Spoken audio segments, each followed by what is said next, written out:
도시 외곽의 낡은 뒷골목 쓰레기 수거장 옆에는 거대한 폐기물 더미가 산처럼 쌓여 있었다. 썩은 음식물과 쇠붙이 냄새가 코를 찔렀지만 김은서는 아랑곳하지 않았다. 그녀는 낡은 작업복 차림에 머리를 질끈 묶은 채 폐기물 더미를 뒤적이고 있었다. 그녀의 얼굴은 피로에 지쳐 창백했지만 맑고 투명한 눈빛에는 꺾이지 않는 강인함과 알 수 없는 사연이 담겨 있었다. 은서는 몇 년 전 갑작스러운 사고로 부모님을 잃고 홀로 남겨졌다. 그녀의 부모님은 작은 식당을 운영했지만 재산을 노린 사기꾼에게 모든 것을 잃고 비극적인 죽음을 맞이했다.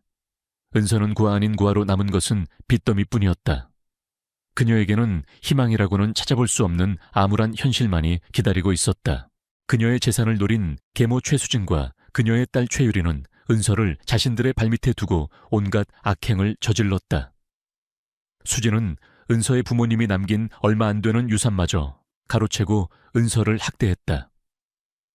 유리는 은서를 하녀처럼 부리며 그녀의 삶을 지옥으로 만들었다. 그들은 은서를 집에서 내쫓았고 은서는 폐기물 더미를 뒤졌을 만한 물건을 찾아 생계를 이어가야 했다. 그녀는 매일 밤 차가운 길바닥에서 잠들었다. 이게 뭐야? 왜 아직도 이것밖에 못 찾았어? 너 같은 쓸모없는 년은 죽어버리는 게 나아. 수진의 거친 목소리가 그녀의 귓가에 맴도는 듯했다. 유리는 은서에게 남은 음식물 쓰레기를 던지며 비웃었다. 은서는 그들의 조롱과 학대에 익숙했지만 그녀의 마음은 늘 고통스러웠다. 그녀는 자신의 수치심과 절망감을 애써 숨기려 했다. 그녀는 오늘도 폐기물 더미에서 돈이 될 만한 것을 찾아야 했다. 그녀의 눈은 낡은 폐기물들을 샅샅이 뒤졌다. 그때 그녀의 눈에 낡은 천 조각에 쌓인 작은 가방 하나가 들어왔다. 가방은 먼지로 뒤덮여 있었지만 묘하게 고급스러워 보였다. 은서는 직감적으로 이 가방 안에 뭔가 귀중한 것이 숨겨져 있을 것이라고 생각했다. 그녀는 희미한 희망을 품고 조심스럽게 손을 뻗어 가방을 잡으려 했다. 가방은 그녀의 손에 닿을 듯 말 듯 했다. 그녀의 심장은 희미한 희망으로 고동쳤다. 이 가방이 그녀의 삶을 바꿀 수 있을지도 모른다고 생각했다. 그녀의 손이 가방에 닿으려는 순간 차가운 목소리가 등 뒤에서 들려왔다. 요이 아가씨, 그거 내가 먼저 봤는데. 은서는 깜짝 놀라 고개를 돌렸다. 그녀의 뒤에는 한 남자가 서 있었다. 그의 옷차림은 낡고 허름했지만 그의 눈빛은 묘하게 깊고 총명했다. 그의 얼굴은 수염으로 뒤덮여 있었지만 그 속에는 알 수 없는 어떤 사연이 담겨 있는 듯했다. 그는 이재민이었다. 사람들은 그를 떠돌이 씨라고 불렀다. 그는 이 동네 폐기물 더미를 뒤져 돈이 될 만한 것을 찾아다니는 노숙자였다. 하지만 그의 진짜 정체는 아무도 알지 못했다. 그는 한때 대한민국 재계를 움직이던 거대한 기업의 CEO였지만 믿었던 사람에게 배신당해 모든 것을 잃고 이처럼 떠돌이 생활을 하고 있었다. 그는 자신의 복수를 위해 이 모든 것을 계획하고 있었다. 재민은 은서를 무심하게 바라보았다. 그의 눈빛은 은서를 하찮게 여기는 듯했지만 동시에 그녀의 눈빛에서 알 수 없는 강인함을 보았다. 그는 은서에게서 자신이 오랫동안 잊고 지냈던 어떤 것을 보았다. 그것은 단순한 동정심이 아니었다. 그것은 마치 잊고 지냈던 어떤 기억을 떠올리게 하는 듯한 강렬한 느낌이었다. 그의 마음속에서 잠들어 있던 어떤 감정이 서서히 깨어나는 듯했다. 그게 죄송합니다. 제가 먼저 봤다고 생각해서. 은서는 떨리는 목소리로 말했다. 그녀는 자신이 재민에게서 가방을 빼앗으려 했다는 사실에 부끄러움을 느꼈다. 그녀는 가방을 포기하고 돌아서려 했다. 그때 재민은 은서에게 다가가 낡은 천 가방을 그녀의 손에 쥐어주었다. 이봐 아가씨, 당신은 나보다 더 필요한 것 같군. 가져가. 하지만 명심해. 이 가방 안에는 위험한 것이 들어있을 수도 있으니 함부로 열지 마. 재민의 목소리는 차분했지만 그 속에는 알 수 없는 경고가 담겨 있었다. 은서는 재민의 예상치 못한 친절에 놀랐다. 그녀는 그에게 감사함을 느꼈지만 동시에 그의 말에 알 수 없는 불안감을 느꼈다. 김은서는 이재민의 예상치 못한 친절에 놀라움을 금치 못했다. 낡은 천 가방을 품에 안은 채 그녀는 재민의 뒷모습을 바라보았다. 그는 어둠 속으로 사라졌지만 그의 마지막 경고는 은서의 귓가에 맴돌았다. 이 가방 안에는 위험한 것이 들어있을 수도 있으니 함부로 열지 마. 은서는 가방을 열어보고 싶었지만 그의 경고에 쉽사리 손이 가지 않았다. 은서는 폐기물 더미를 떠나 자신의 작은 보금자리로 향했다. 그곳은 낡고 비좁은 쪽방이었다. 그녀는 가방을 조심스럽게 내려놓고 그 안에 무엇이 들어있을지 궁금해 밤새 잠을 설쳤다. 다음 날 아침 그녀는 용기를 내어 가방을 열었다. 가방 안에는 낡은 옷가지들과 함께 희미하게 빛나는 작은 금속 상자 하나가 들어있었다. 상자의 표면은 낡고 녹슬어 있었지만 묘하게 정교해 보였다. 그리고 그 상자에서는 재민이 언급했던 위험한 냄새가 희미하게 풍겨져 나왔다. 은서는 상자를 열 방법을 찾기 시작했다. 그녀는 망치로 부수거나 쇠지렛대로 열어보려 했지만 상자는 꿈쩍도 하지 않았다. 상자의 표면에는 알 수 없는 문양과 함께 복잡한 숫자 배열이 새겨져 있었다. 은서는 직감적으로 이 상자가 단순한 금속 상자가 아니라 어떤 비밀스러운 장치라는 것을 깨달았다. 그녀는 상자에 대한 궁금증과 두려움을 동시에 느꼈다. 한편 이재민은 은서에게 가방을 건넨 후에도 그녀를 잊지 못했다. 그의 머릿속에는 은서의 창백한 얼굴과 강인한 눈빛이 맴돌았다. 그는 은서에게서 자신이 오랫동안 잊고 지냈던 순수함과 강인함을 보았다. 재민은 자신의 삶이 과거의 복수심으로 인해 너무나 메말라 있었다는 것을 깨달았다. 그는 은서의 존재가 자신에게 어떤 새로운 의미를 안겨줄 것이라고 직감했다. 재민은 겉으로는 여전히 떠돌이 이씨로 살아가고 있었다. 그는 낮에는 폐기물 더미를 뒤지고 밤에는 낡은 여관방에서 지냈다. 하지만 그의 진짜 정체는 아무도 알지 못했다. 그는 한때 대한민국 재계를 움직이던 거대한 기업의 CEO였다. 그의 이름은 신성그룹의 회장 이재민. 그는 믿었던 친구에게 배신당해 모든 것을 잃고 이처럼 떠돌이 생활을 하고 있었다. 그는 자신의 복수를 위해 이 모든 것을 계획하고 있었다. 재민은 은서의 주변을 맴돌며 그녀의 삶을 관찰했다. 그는 은서가 낮에는 식당에서 아르바이트를 하고 밤에는 폐기물 더미를 뒤졌을 만한 물건을 찾아 생계를 이어간다는 것을 알아냈다. 그녀는 항상 피곤해 보였지만 그녀의 얼굴에는 꺾이지 않는 의지가 담겨 있었다. 재민은 은서의 강인함과 순수함에 깊이 감동했다. 그는 은서가 자신이 오랫동안 잃고 지냈던 인간적인 온기와 희망을 가지고 있다는 것을 직감했다. 어느 날 은서는 우연히 재민이 폐기물 더미에서 주운 낡은 시계를 고치고 있는 것을 보았다. 재민의 손놀림은 섬세하고 능숙했다. 그는 시계 수리 전문가 같았다. 은서는 재민의 예상치 못한 능력에 놀랐지만 동시에 그에게서 알 수 없는 신뢰를 느꼈다. 그녀는 재민에게 자신이 가진 금속 상자를 보여주고 싶다는 충동을 느꼈다. 은서는 재민에게 다가가 자신이 발견한 금속 상자를 보여주었다. 아저씨, 혹시 이것 좀 고쳐주실 수 있나요? 제가 폐기물 더미에서 주웠는데 이게 잘 열리지 않아서요. 은서의 목소리는 조심스러웠다. 재민은 은서가 내민 금속 상자를 보고 깜짝 놀랐다. 그것은 자신이 잃어버렸던 비밀 금고였다.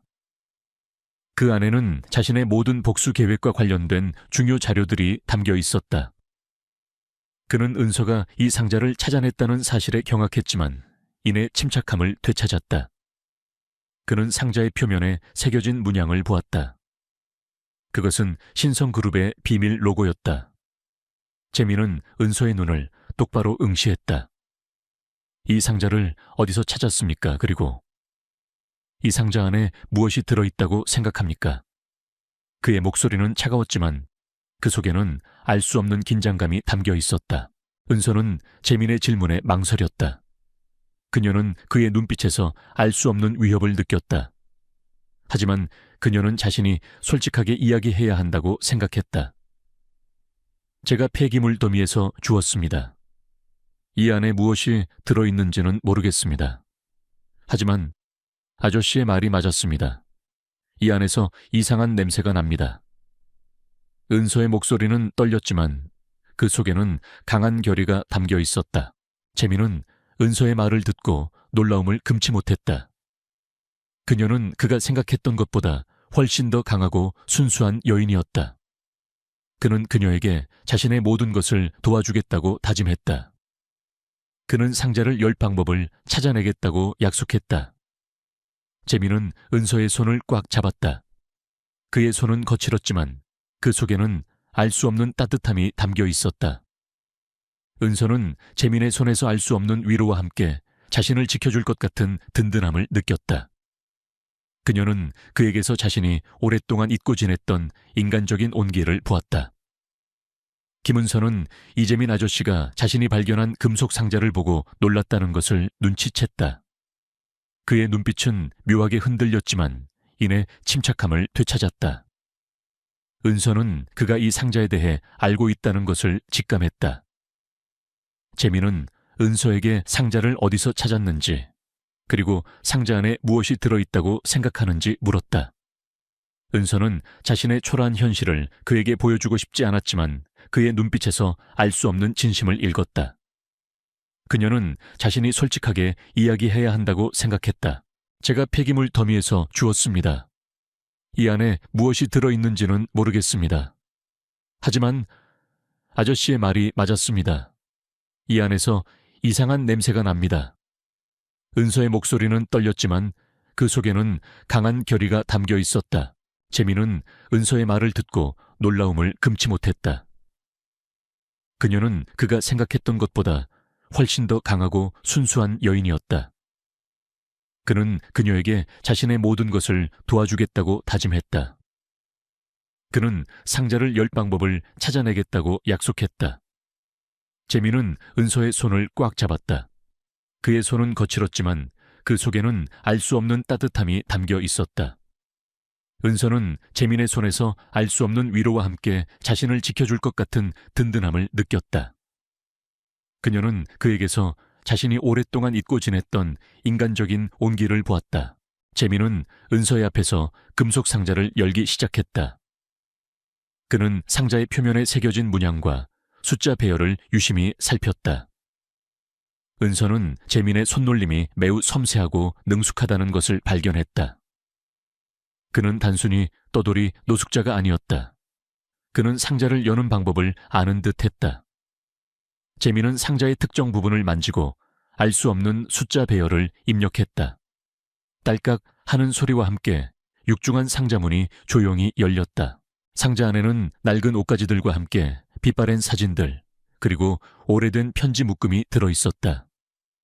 그리고 그 모든 것들 사이에 희미하게 빛나는 작은 USB 하나가 놓여 있었다. 은서는 사진과 편지들을 조심스럽게 꺼냈다. 사진 속에는 젊은 시절의 재민과 그의 가족, 그리고 그의 옆에 서 있는 한 여인이 활짝 웃고 있었다. 은서는 사진 속 여인의 얼굴을 보고 심장이 쿵 하고 떨어지는 듯했다. 그 여인은 바로 자신의 어머니였다. 이 사진은 제 어머니입니다. 이 아저씨는 누구시죠? 은서의 목소리는 떨렸다. 그녀의 눈은 재민을 향했다. 재민의 얼굴은 순식간에 굳어졌다. 그는 은서의 눈을 똑바로 응시했다. 그의 눈빛은 슬픔과 함께 알 수 없는 고뇌로 가득했다. 그는 은서가 자신의 딸이라는 사실을 직감했다. 그는 자신이 오랫동안 잃고 지냈던 딸을 이렇게 초라한 모습으로 만나게 되었다는 사실에 고통스러웠다. 재민은 은서에게 자신의 과거를 털어놓았다. 그는 자신이 신성그룹의 회장 이재민이며 은서의 아버지라는 사실을 고백했다. 그는 과거 믿었던 친구에게 배신당해 모든 것을 잃고 이처럼 떠돌이 생활을 하고 있었다고 말했다. 그는 자신의 복수를 위해 이 모든 것을 계획하고 있었다고 말했다. 은서는 재민의 고백에 충격을 금치 못했다. 자신의 아버지가 재벌 회장이었다니. 그리고 자신이 그토록 증오했던 계모 최수진과 그녀의 딸 최유리가 자신의 아버지의 재산을 노리고 자신을 학대했다는 사실에 분노했다. 은서는 자신의 삶을 비참하게 만든 모든 진실을 알게 되자 이를 갈았다. 재민은 은서의 손을 꽉 잡았다. 은서야, 아빠가 미안하다. 아빠가 너를 지켜주지 못했어. 하지만 이제 아빠는 너를 지킬 것이다. 아빠의 모든 것을 걸고 너를 지킬 것이다. 그리고 너의 어머니와 나를 배신한 모든 자들에게 대가를 치르게 할 것이다. 재민의 목소리는 떨렸지만 그 속에는 은서를 향한 깊은 사랑과 함께 강렬한 복수심이 담겨 있었다. 은서는 재민의 품에 안겨 흐느꼈다 시작했다. 그녀는 오랫동안 기다려왔던 아버지의 품에서 알 수 없는 안도감과 함께 따뜻함을 느꼈다. 그녀는 이제 혼자가 아니었다. 재민은 은서와 함께 자신의 복수 계획을 다시 세웠다. 그는 은서가 가진 지혜와 강인함이 자신에게 큰 도움이 될 것이라고 생각했다. 그는 금속 상자 안에서 발견된 USB를 꺼냈다. USB 안에는 신성그룹의 핵심 기술 자료와 함께 재민의 재산을 빼돌리고 그를 파멸시킨 진범 강태호에 대한 모든 증거들이 담겨 있었다. 강태호는 재민의 가장 믿었던 친구이자 신성그룹의 공동 창업자였다. 그는 재민의 재산을 빼앗기 위해 최수진과 유리를 이용했던 것이 분명했다. 재민은 은서에게 자신의 과거와 강태호의 배신에 대해 상세히 설명했다. 그는 강태호가 겉으로는 선량해 보였지만 그의 내면은 탐욕과 잔혹함으로 가득 차 있었다고 말했다. 그는 강태호가 자신의 야망을 위해서는 어떤 죄악도 서슴지 않는 인물이라고 말했다. 은서는 재민의 이야기를 듣고 분노했다. 그녀는 자신의 부모님을 죽게 만든 사기꾼들이 강태호와 최수진 유리라는 것을 알게 되었다. 그녀의 마음속에서 맹렬한 복수심이 타올랐다. 김은서는 이재민 아저씨가 자신의 아버지이자 신성그룹의 회장이었다는 충격적인 진실에 혼란스러웠지만 동시에 오랫동안 그리워했던 아버지의 품에서 알 수 없는 안도감과 함께 따뜻함을 느꼈다.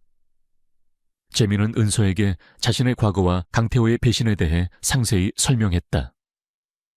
그는 강태호가 겉으로는 선량해 보였지만 그의 내면은 탐욕과 잔혹함으로 가득 차 있었다고 말했다. 그는 강태호가 자신의 야망을 위해서는 어떤 죄악도 서슴지 않는 인물이라고 말했다. 은서는 재민의 이야기를 듣고 분노했다. 그녀는 자신의 부모님을 죽게 만든 사기꾼들이 강태호와 계모 최수진, 그리고 이복동생 최유리라는 것을 알게 되었다. 그녀의 마음속에서 맹렬한 복수심이 타올랐다. 재민은 은서에게 자신의 복수 계획을 이야기했다. 그는 은서가 가진 지혜와 강인함이 자신에게 큰 도움이 될 것이라고 생각했다. 그는 금속 상자 안에서 발견된 USB를 꺼냈다. USB 안에는 신성그룹의 핵심 기술 자료와 함께 강태호가 재민의 재산을 빼돌리고 그를 파멸시킨 모든 증거들이 담겨 있었다. 강태호는 재민의 가장 믿었던 친구이자 신성그룹의 공동 창업자였다. 그는 재민의 재산을 빼앗기 위해 최수진과 유리를 이용했던 것이 분명했다. 한편 계모 최수진과 최유리는 은서가 갑자기 사라지자 불안감을 느꼈다. 그들은 은서가 재민에게 팔려갔다는 사실을 알지 못했다. 그들은 은서가 자신들의 비리를 폭로할까봐 두려워했다. 최수진은 유리를 시켜 은서의 행방을 추적하도록 했다. 강태호는 재민이 살아있다는 사실과 은서가 그를 만나 자신의 비밀 금고를 찾아냈다는 것을 알게 되자 경악했다. 그는 자신의 모든 계획이 수포로 돌아갈 위기에 처하자 광분했다. 그는 재민과 은서를 영구적으로 처리하기 위한 계획을 서두르기 시작했다. 그는 자신의 최측근인 변호사 박준영을 통해 재민과 은서의 약점을 찾기 시작했다. 박준영은 강태호의 모든 불법적인 일을 처리하는 데 능숙한 인물이었다. 강태호는 언론에 재민에 대한 허위 사실을 유포하고 신성그룹의 주가를 조작하여 재민을 몰아내려 했다. 그는 재민이 재산을 탕진하고 도박에 빠져 모든 것을 잃은 파산자라고 주장하며 그의 명예를 실추시키려 했다. 또한 그는 은서를 비난하며 그녀가 재민의 재산을 노린 사기꾼이라고 주장했다. 그의 목표는 재민과 은서를 사회적으로 매장시키고 신성그룹의 회장 자리를 자신이 차지하는 것이었다. 재민은 강태호의 비열한 공격에 맞섰다. 그는 밤낮 없이 강태호의 거짓말을 반박하고 신성그룹의 주가를 방어했다. 은서는 재민의 옆에서 그를 도왔다. 그녀는 자신의 뛰어난 분석력과 통찰력을 이용하여 강태호의 숨겨진 비리를 찾아냈다. 그녀는 강태호가 유령 회사를 설립하여 신성그룹의 자산을 빼돌리고 불법적인 거래를 통해 비자금을 조성하고 있다는 것을 알아냈다. 은서는 재민의 과거를 치유하고 그에게 잃었던 사랑과 행복을 되찾아주기 위해 노력했다. 그녀는 재민의 옆에서 그의 조력자가 되어 모든 계획을 지원했다. 그녀는 자신의 지식과 지혜로 재민을 도왔고 재민은 그녀의 능력에 감탄했다.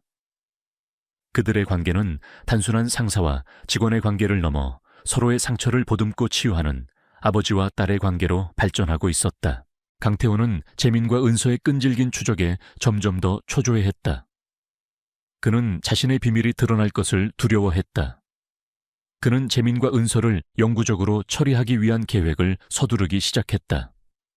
그는 자신의 마지막 공격을 준비하고 있었다. 강태호는 최수진과 유리를 이용하여 은서를 협박하려 했다. 그는 은서의 과거를 들춰내고 그녀가 부모님의 죽음과 관련된 비밀을 숨기고 있다고 주장하며 그녀의 명예를 훼손하려 했다. 은서는 강태호의 움직임을 눈치챘다. 그녀는 시간이 없다는 것을 알았다. 강태호가 모든 것을 파괴하기 전에 모든 진실을 밝혀내야 했다. 그녀는 재민과 함께 강태호의 마지막 움직임을 예측하고 그를 함정에 빠뜨릴 역공을 계획하기 시작했다. 이 싸움은 그녀의 목숨과 아버지의 미래, 그리고 정의가 걸린 마지막 대결이 될 터였다. 김은서는 이재민 회장과 함께 강태호의 마지막 공격에 대비했다. 그들은 강태호가 모든 것을 파괴하기 전에 그의 모든 죄를 밝혀내고 그를 심판대에 세워야 했다. 재민은 은서의 곁에서 그녀를 도왔다. 그녀는 자신의 능력을 이용하여 강태호와 그의 변호사 박준영의 숨겨진 감정과 거짓말을 간파하며 재민에게 중요한 단서들을 제공했다. 강태호는 재민과 은서의 끈질긴 추적에 점점 더 초조해했다. 그는 자신의 비밀이 드러날 것을 두려워했다. 강태호는 재민과 은서를 영구적으로 처리하기 위한 마지막 계획을 서두르기 시작했다. 그는 신성그룹의 핵심 기술을 파괴하고 재민과 은서를 사회적으로 매장시키려 했다. 김은서 내년은 고아 주제에 감히 내 영역을 침범하다니. 내 놈의 능력은 이제 나의 것이 될 것이다. 그리고 이재민 내 놈은 내가 가진 모든 것을 잃게 될 것이다. 강태호는 광기 어린 목소리로 외치며 자신의 최측근인 변호사 박준영에게 재민과 은서를 제거하라고 지시했다. 박준영은 강태호의 지시를 받고 신성그룹의 핵심 서버에 대규모 악성 코드를 심었다. 악성 코드는 신성그룹의 모든 시스템을 마비시키고 모든 데이터를 파괴할 예정이었다.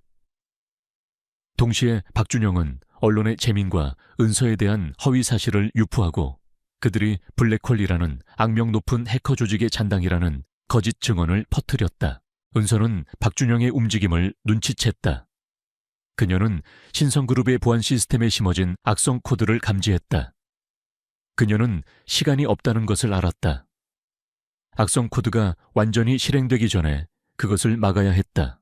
은서는 재민에게 이 모든 사실을 알렸다. 아빠 박준영 변호사가 신성그룹의 시스템에 대규모 악성 코드를 심었어요. 이대로 두면 우리 회사는 파멸할 거예요. 그리고 저와 아빠를 블랙홀의 잔당으로 몰아가려 해요. 은서의 목소리는 떨렸지만 그 속에는 강한 결의가 담겨 있었다. 재민은 은서의 말에 분노했다. 그는 강태호와 박준영의 비열함에 치를 떨었다. 그는 은서의 손을 꽉 잡았다.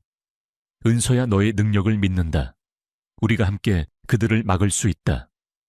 우리는 신성그룹을 지키고 그들의 죄를 세상에 밝혀낼 것이다. 재민의 눈빛은 은서를 향한 깊은 신뢰와 함께 정의를 향한 강렬한 의지로 불타올랐다. 재민과 은서는 신성그룹의 핵심 서버실로 향했다.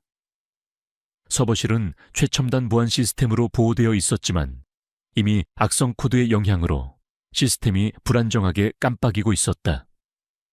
은서는 서버에 직접 연결하여 악성 코드를 제거하고 방어벽을 재구축하기 시작했다. 그녀의 손가락은 키보드 위를 맹렬하게 움직였고 화면에는 복잡한 코드들이 빠르게 스크롤되었다. 하지만 그들의 행동은 박준영에게 포착되었다. 박준영은 자신의 사병들을 이끌고 서버실로 들이닥쳤다. 감히 내 계획을 방해하다니 너희 모두 여기서 죽게 될 것이다. 박준영의 목소리는 분노로 가득했다. 그는 재민과 은서에게 총을 겨눴다. 재민은 은서를 보호하며 박준영의 사병들과 맞섰다. 그는 과거의 트라우마를 극복하고 자신의 모든 힘을 다해 싸웠다. 그는 사병들의 공격을 피하고 방역했지만 그들의 숫자는 너무 많았다. 그는 점점 더 지쳐갔다. 은서는 재민의 옆에서 악성 코드를 제거하는 데 몰두했지만 그녀의 등 뒤로 다가오는 위험을 감지했다. 그때 은서의 계모 최수진과 그녀의 딸 최유리가 서버실로 들이닥쳤다.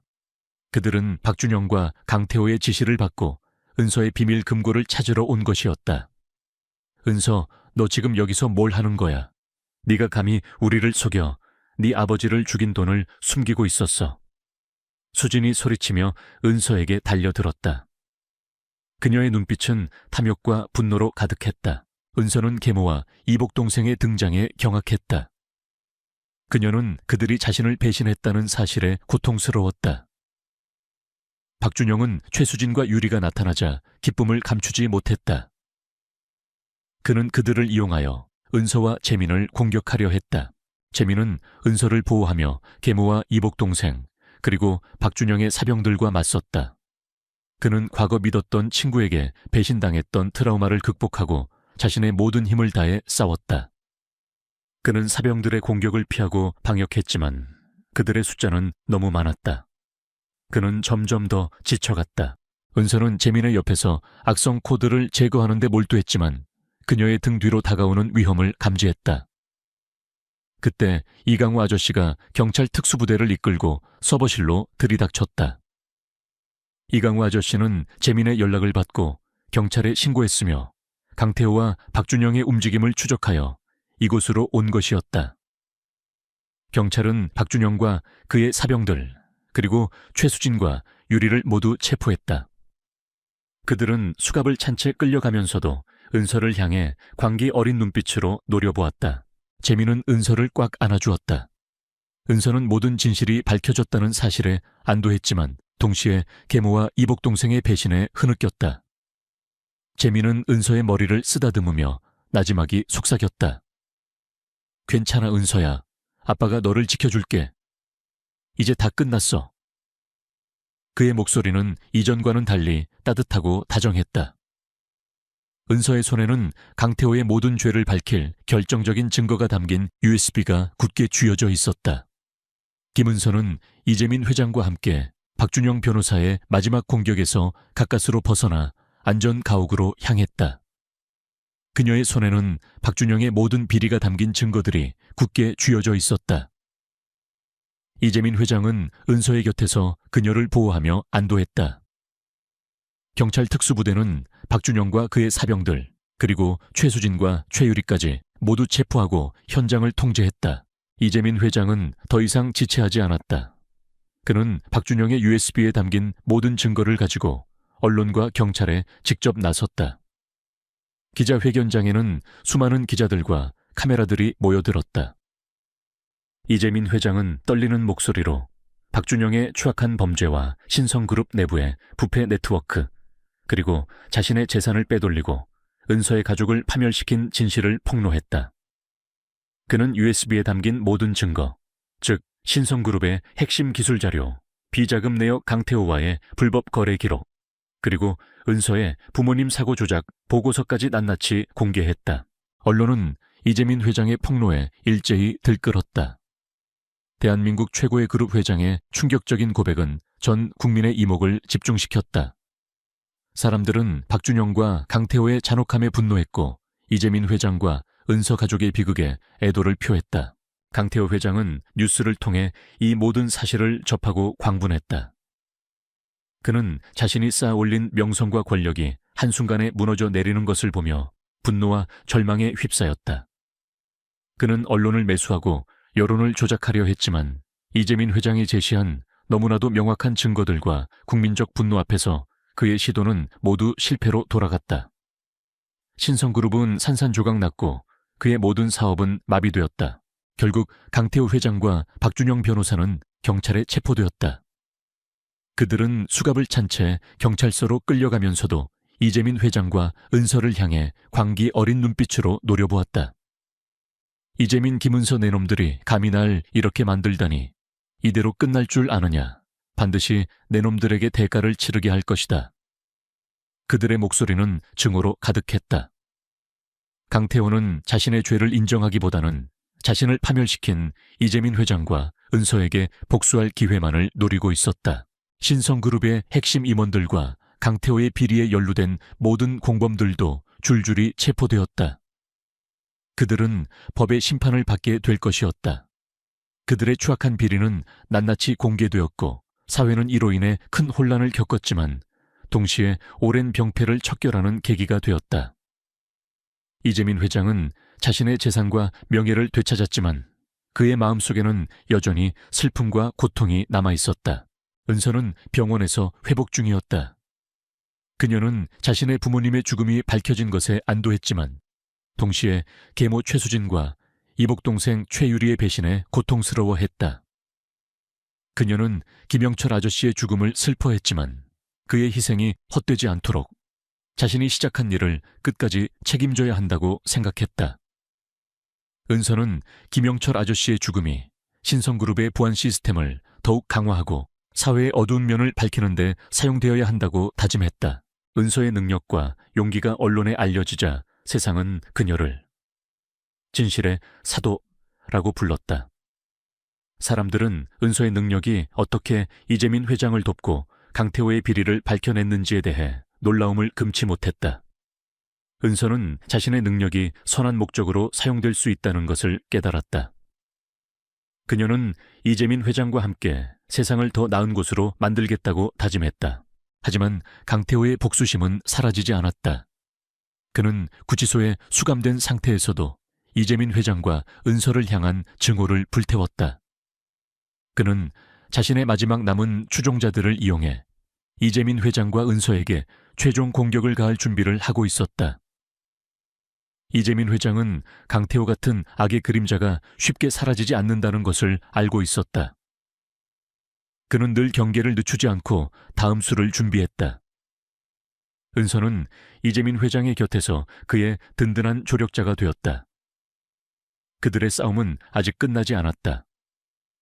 이재민 회장은 김은서의 손을 꽉 잡고 강태호 회장의 비열한 협박 속에서도 굴하지 않았다. 그는 은서의 지혜와 강인함, 그리고 숨겨진 능력에 감탄하며 그녀가 자신에게 얼마나 소중한 존재인지 깨달았다. 은서의 눈빛은 강태호에 대한 복수심과 정의를 향한 강렬한 불꽃으로 타올랐다.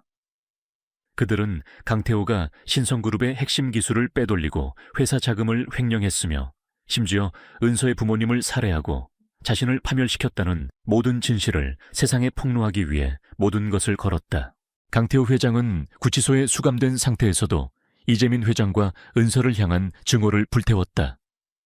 그는 자신의 마지막 남은 추종자들을 이용해 재민 회장과 은서에게 최종 공격을 가할 준비를 하고 있었다. 그는 신성그룹의 핵심 기술을 파괴하고 재민 회장과 은서를 사회적으로 매장시키려 했다. 그는 언론을 매수하여 재민 회장과 은서에 대한 허위 사실을 유포하고 그들의 명예를 훼손하려 했다. 이재민 회장은 강태호 회장의 움직임을 예상하고 있었다. 그는 늘 경계를 늦추지 않고 다음 수를 준비했다. 김영철 아저씨는 재민 회장과 은서의 안전을 위해 최선을 다했다. 그는 김영철 아저씨의 희생이 헛되지 않도록 그들의 계획을 지원했다. 어느 날 신성그룹 본사에 익명의 해킹 공격이 시작되었다. 그것은 강태호 회장이 감옥 안에서 지시한 마지막 공격이었다. 악성 코드는 신성그룹의 모든 시스템을 마비시키고 핵심 데이터를 파괴하려 했다. 동시에 강태호 회장은 언론에 재민 회장과 은서에 대한 허위 사실을 유포하고 그들이 블랙홀이라는 악명 높은 해커 조직의 잔당이라는 거짓 증언을 퍼뜨렸다. 이재민 회장과 은서는 신성그룹 본사의 서버실로 향했다. 서버실은 이미 악성 코드의 영향으로 혼란에 빠져 있었다. 은서는 서버에 직접 연결하여 악성 코드를 제거하고 강태호 회장이 심어놓은 마지막 방어벽을 뚫으려 했다. 그녀의 손가락은 키보드 위를 맹렬하게 움직였고 화면에는 복잡한 코드들이 빠르게 스크롤되었다. 강태호 회장의 최측근인 전직 요원들이 서버실로 들이닥쳐 재민 회장과 은서를 제거하려 했다. 그들은 재민 회장과 은서가 악성 코드를 제거하는 것을 막으려 했다. 재민 회장은 은서를 보호하며 요원들과 맞섰다. 그는 과거의 트라우마를 극복하고 자신의 모든 힘을 다해 싸웠다. 그는 요원들의 공격을 피하고 방역했지만 그들의 숫자는 너무 많았다. 그는 점점 더 지쳐갔다. 은서는 재민 회장의 옆에서 악성 코드를 제거하는 데 몰두했지만 그녀의 등 뒤로 다가오는 위험을 감지했다.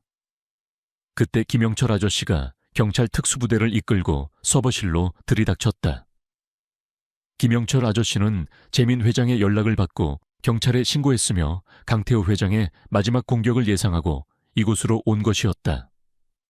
경찰은 요원들을 제압하고 재민 회장과 은서를 보호했다. 은서는 마지막 힘을 다해 강태호 회장의 모든 시스템에 접근하여 그의 악성 코드를 완전히 무력화시켰다. 그녀는 강태호 회장의 모든 거짓말과 음모를 세상에 폭로할 수 있는 결정적인 증거들을 확보했다. 그녀는 자신이 가진 모든 증거들을 하늘로 던졌다. USB와 서류들은 서버실 바닥에 흩뿌려졌다.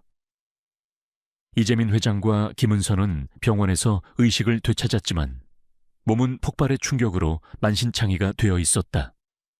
그들의 손에는 박준영 변호사와 강태호 회장의 모든 비리가 담긴 증거들이 굳게 쥐어져 있었다. 강태호의 마지막 발악은 모든 것을 파괴하려 했지만 은서의 용기와 재민 회장의 헌신적인 보호 덕분에 증거들은 무사히 확보되었다. 강태호 회장은 구치소에서 이 모든 뉴스를 접하고 광분했다. 그는 자신의 모든 것이 무너져 내리는 것을 보며 분노와 절망에 휩싸였다. 그는 언론을 매수하고 여론을 조작하려 했지만 은서가 제시한 너무나도 명확한 증거들과 국민적 분노 앞에서 그의 시도는 모두 실패로 돌아갔다. 그는 자신의 명예와 부를 잃게 될 것이라는 절망감에 휩싸였다. 그는 은서와 재민 회장에게 복수할 기회만을 노리고 있었다. 재판이 시작되자 강태호 회장은 자신의 죄를 부인하며 발악했지만 은서가 제시한 명확한 증거들과 재민 회장의 증언 앞에서 그의 주장은 힘을 잃었다. 특히 신성그룹의 시스템에 심어진 악성 코드, 비자금 내역, 그리고 은서의 부모님 사고 조작 보고서까지 낱낱이 공개되자 법정은 충격에 휩싸였다. 이재민 회장은 법정의 증인으로 출석하여 자신의 눈으로 목격한 모든 것을 증언했다. 그는 박준영 변호사가 어떻게 강태호 회장의 하수인으로 신성그룹의 비자금을 조성했는지, 그리고 자신이 어떻게 이 모든 진실을 쫓아왔는지 설명했다. 그의 증언은 강태호 회장에게 치명적인 일격이었다. 최종 변론에서 강태호 회장은 마지막 발악을 했다. 그는 자신의 죄를 인정하지 않고 오히려 은서와 재민 회장을 비난하며 자신에게 씌워진 누명이라고 주장했다. 그는 은서가 단순한 돈을 노린 사기꾼이라고 모욕하며 그녀의 진술을 왜곡하려 했다. 그는 자신의 권력과 돈이 모든 것을 해결해 줄 것이라고 믿었다. 하지만 은서는 강태호 회장의 비열한 거짓말에 흔들리지 않았다. 그녀는 법정에서 최후 진술을 했다. 강태호 회장님, 당신은 당신의 탐욕 때문에 수많은 사람들의 삶을 짓밟았습니다. 당신은 당신의 죄를 은폐하기 위해 거짓말을 일삼았습니다. 당신은 인간이 아닙니다. 당신은 모든 생명을 도구로 이용하는 악마입니다. 하지만 진실은 결코 숨겨지지 않습니다. 당신의 죄는 오늘 이 자리에서 심판받을 것입니다. 은서의 목소리는 작았지만 그 속에는 정의를 향한 강렬한 불꽃이 타오르고 있었다. 그녀의 눈빛은 강태호 회장을 향한 흔들림 없는 분노로 가득했다. 강태우 회장은 결국 모든 혐의에 대해 유죄를 선고받고 가장 무거운 형벌에 처해졌다. 그의 거대한 신성그룹은 산산조각 났고 그의 이름은 역사의 악의 상징으로 기록되었다. 정의가 마침내 완벽하게 실현된 순간이었다. 박준영 변호사 또한 그의 죄에 합당한 처벌을 받았다. 은서는 병원에서 회복 후 아버지 재민 회장의 품에서 새로운 삶을 시작했다. 그녀는 더 이상 과거의 그림자 속에서 살지 않았다. 그녀는 자신의 부모님의 복수를 이루었고 자신에게 씌워진 모든 짐을 내려놓을 수 있었다. 그녀는 신성그룹의 사회 공헌재단 이사로 임명되어 도움이 필요한 사람들을 돕고 사회적 약자들의 목소리를 대변하는 데 헌신했다. 그녀의 이야기는 전 세계로 퍼져나갔고 그녀의 이름은 기적을 만든 영웅으로 기억되었다. 이재민 회장은 은서와 함께 신성그룹을 투명하고 윤리적인 방향으로 이끌었다. 그는 강태호와 같은 악인들이 발붙이지 못하도록 사회적 책임을 다하는 기업 문화를 만들었다. 재민 회장은 은서의 빛나는 존재감에 압도되었지만 동시에 그녀에게서 알 수 없는 강렬한 사랑을 느꼈다. 그들의 관계는 처음에는 가정부와 회장이라는 틀에서 시작했지만 진실과 실현을 통해 진정한 부녀 관계로 발전했다. 그들은 서로의 상처를 보듬고 치유하며 새로운 미래를 함께 만들어갔다. 이강우 아저씨는 신성그룹의 법률 고문으로 합류하여 은서를 도왔다. 그는 자신의 경험과 지식을 바탕으로 기업 비리를 근절하고 정의를 실현하는 데 헌신했다. 은서의 부모님의 억울함은 모두 풀렸다. 그들의 희생은 헛되지 않았다. 이 모든 것은 폐기물 더미에서 우연히 발견된 작은 금속 상자에서 시작되었다. 한 가난한 소녀의 용기가 거대한 악의 그림자를 세상에 드러내고 잃어버렸던 아버지를 되찾으며 그들에게 진정한 행복과 사랑을 찾아주었다. 은서의 삶은 이제 평화롭고 의미 있게 빛나고 있었다. 그녀는 진정한 행복을 찾았고 그녀의 삶은 정의와 사랑을 위한 영원한 투쟁의 증거가 되었다. 화려한 샹들리에가 금빛 물결을 이루는 연회장은 축하와 웃음소리로 가득했다. 최고급 실크 드레스와 맞춤 정장을 차려입은 하객들은 샴페인 잔을 부딪히며 성공과 번영을 기원했다. 그들 사이 창가 가장 구석진 테이블에 앉은 최우진은 그 모든 화려함과는 동떨어진 듯 홀로 고독한 그림자를 드리우고 있었다. 그는 드림아이 그룹의 젊고 유능한 CEO였다. 그의 냉철한 판단력과 과감한 추진력 덕분에 그룹은 불과 몇 년 만에 국내 굴지의 대기업으로 성장했지만 그의 삶은 언제나 공허하고 메말라 있었다. 성공은 그에게 부와 명예를 안겨주었지만 정작 그의 마음을 채워줄 따뜻한 온기는 없었다.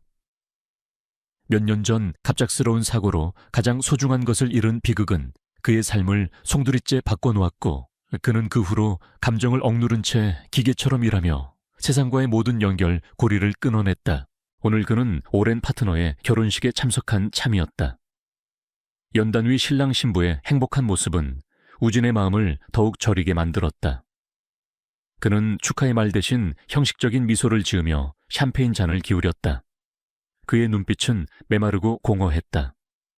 그는 더 이상 세상의 어떤 일에도 감흥을 느끼지 못했다. 그에게 결혼식은 그저 비즈니스 관계를 유지하기 위한 의무적인 행사에 불과했다.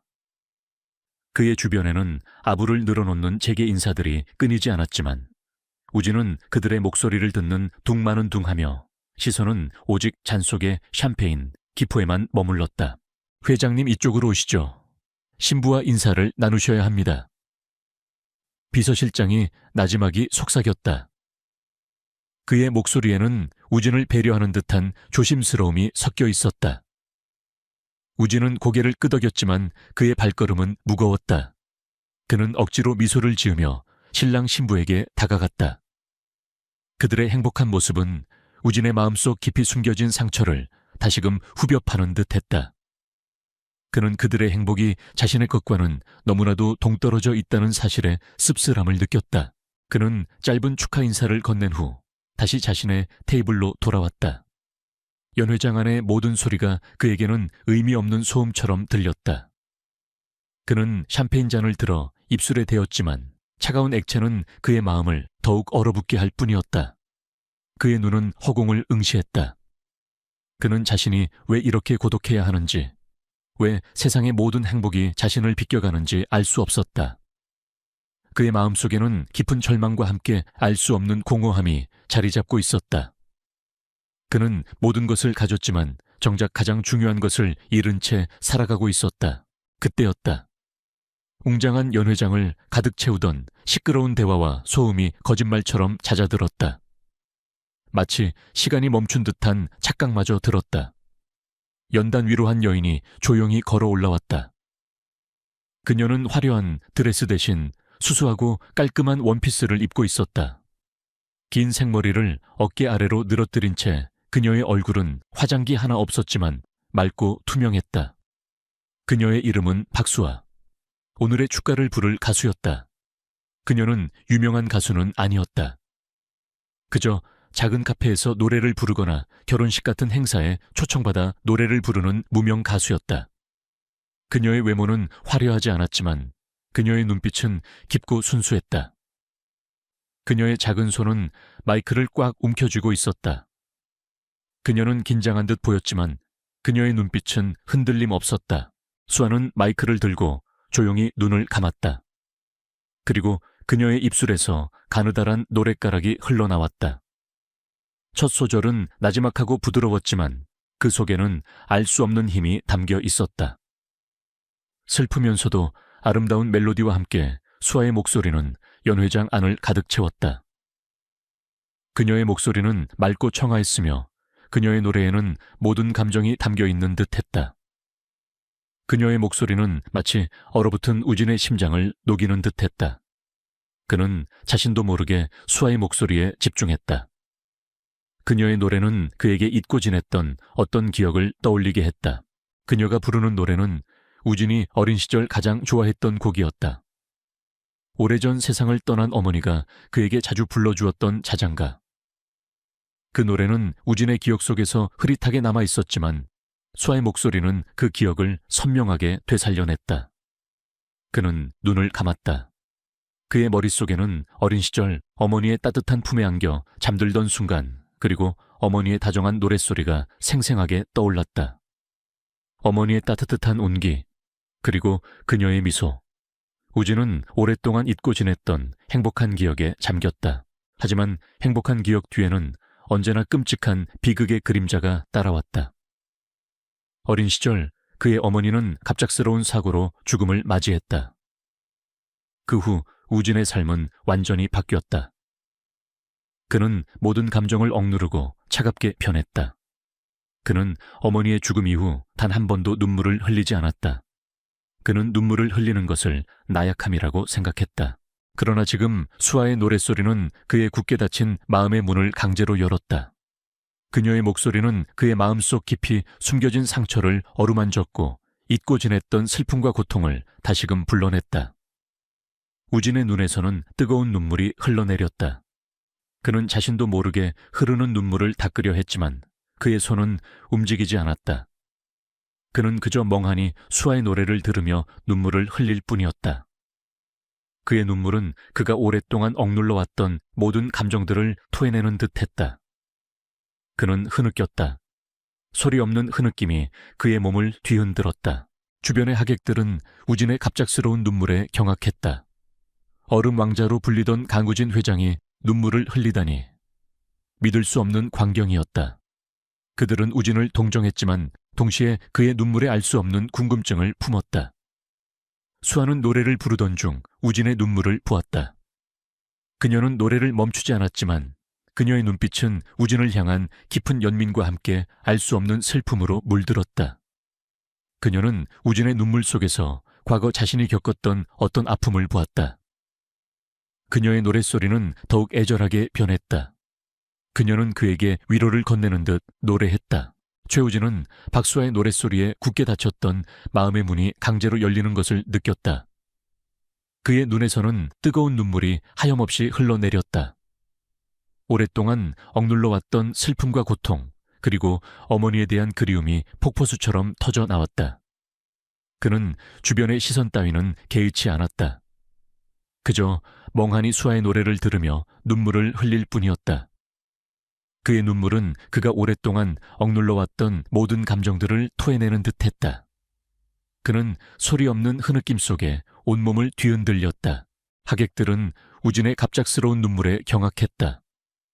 얼음 왕자로 불리던 강우진 회장이 눈물을 흘리다니. 믿을 수 없는 광경이었다.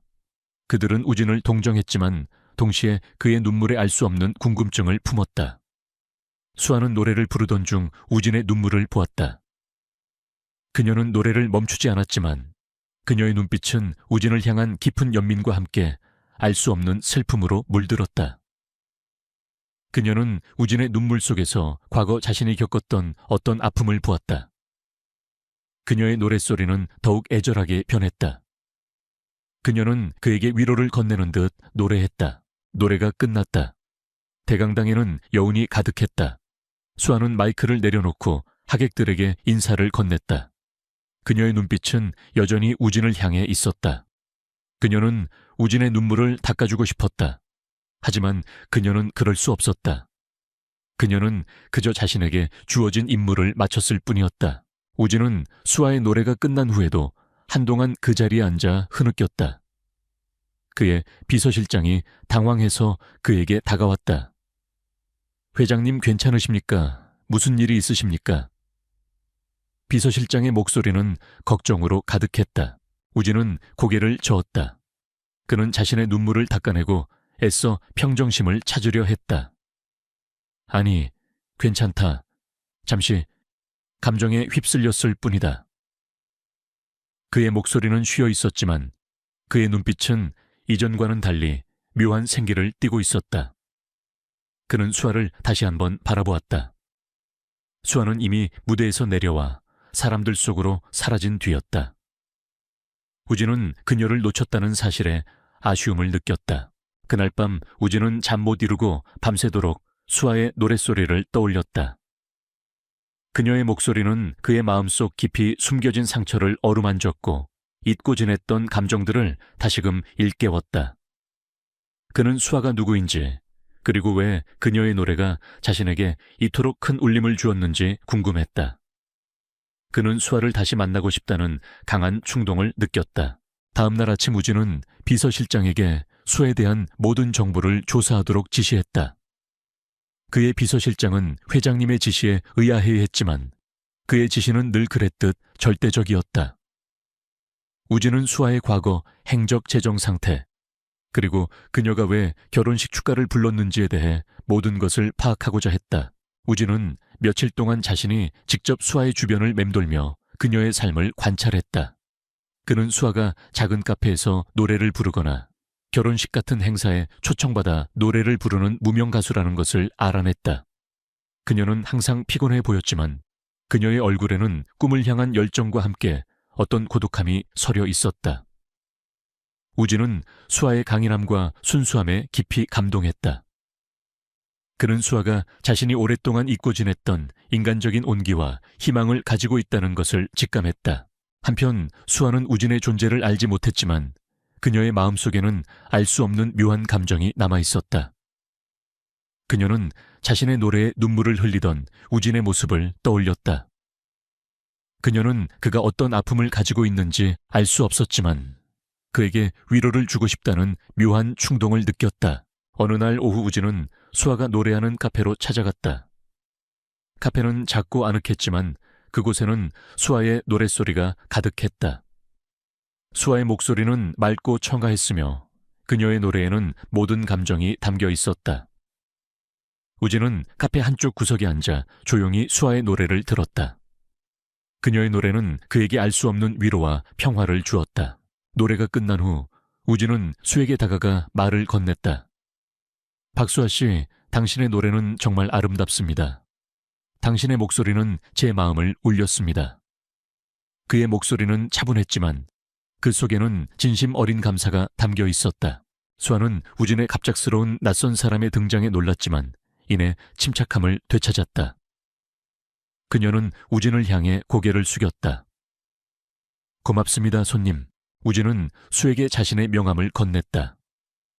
명함에는 드림아이 그룹 CEO 최우진이라는 글자가 선명하게 새겨져 있었다. 수아는 명함을 보고 놀랐지만 내색하지 않았다. 그녀는 우진의 차가운 눈빛 뒤에 숨겨진 어떤 슬픔을 느꼈다. 그는 분명히 자신과 같은 아픔을 가진 사람이었다. 박수아 씨, 당신의 노래는 사람의 마음을 움직이는 힘이 있습니다. 저는 당신에게 한 가지 제안을 하고 싶습니다. 우진의 목소리는 단호했지만 그 속에는 어떤 제안이 담겨 있었다. 수아는 우진의 제안에 망설였다. 그녀는 그의 제안이 황당했지만 동시에 자신의 꿈을 이룰 수 있는 기회가 될 수도 있다고 생각했다. 그녀는 잠시 망설였다. 자신의 자존심과 꿈, 두 가지 저울 위에서 그녀는 결국 꿈을 선택했다. 제안이요, 어떤 제안이든 말씀해 주십시오. 수아의 목소리는 떨렸지만 그 속에는 강한 결의가 담겨 있었다.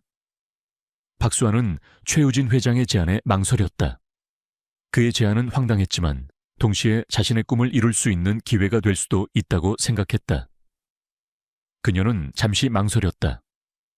자신의 자존심과 꿈, 두 가지 저울 위에서 그녀는 결국 꿈을 선택했다. 제안이요, 어떤 제안이든 말씀해 주십시오. 수아의 목소리는 떨렸지만 그 속에는 강한 결의가 담겨 있었다. 우진은 수아의 눈을 똑바로 응시했다. 나는 당신에게 우리 그룹의 전속 가수를 제안합니다.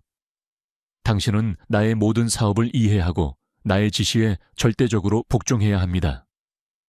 그 대가로 나는 당신에게 높은 보수를 지급하고 당신 동생의 병원비와 생활비를 전적으로 부담하겠습니다.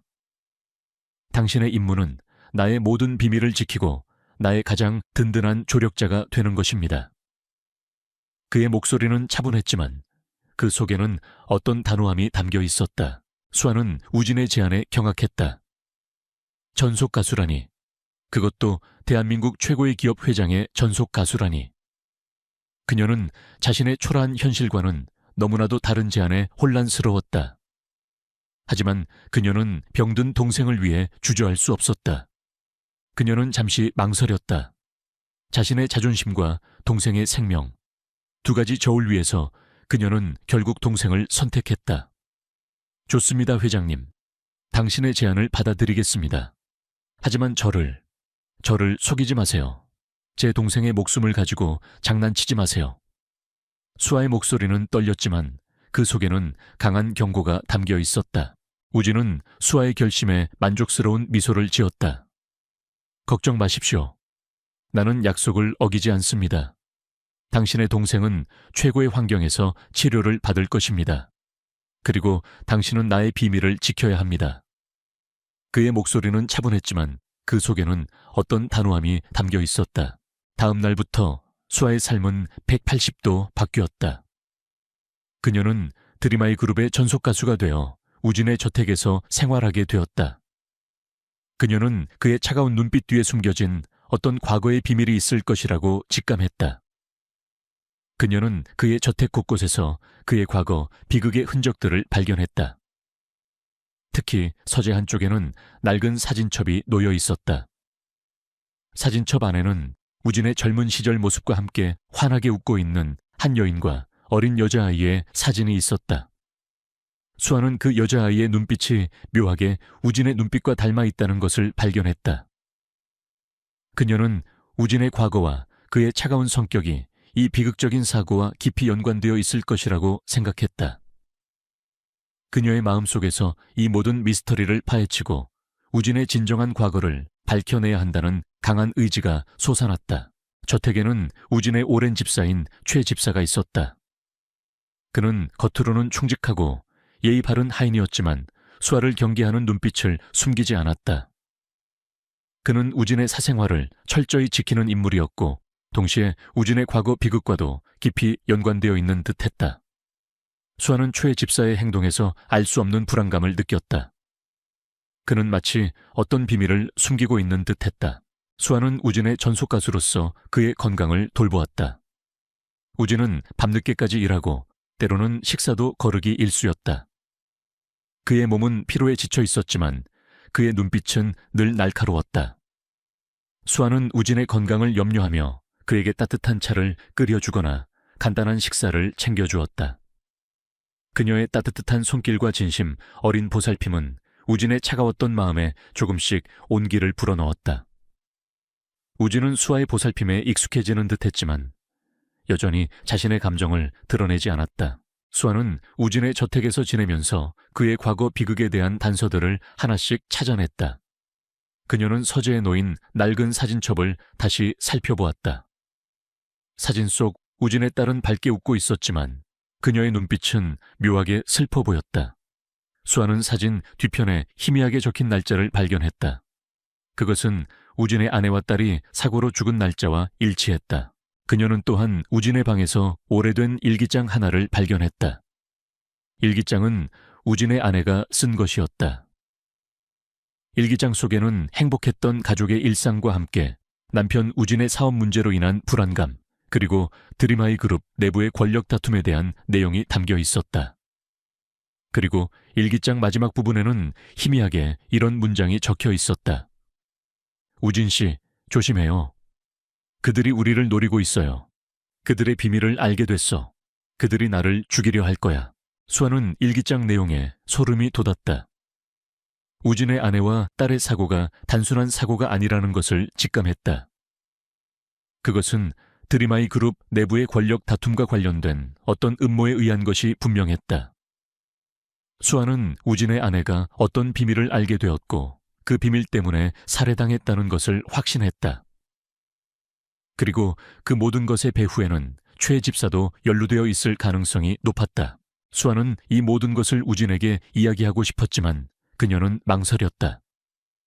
우진은 자신의 과거를 언급하는 것을 극도로 꺼려했기 때문이었다.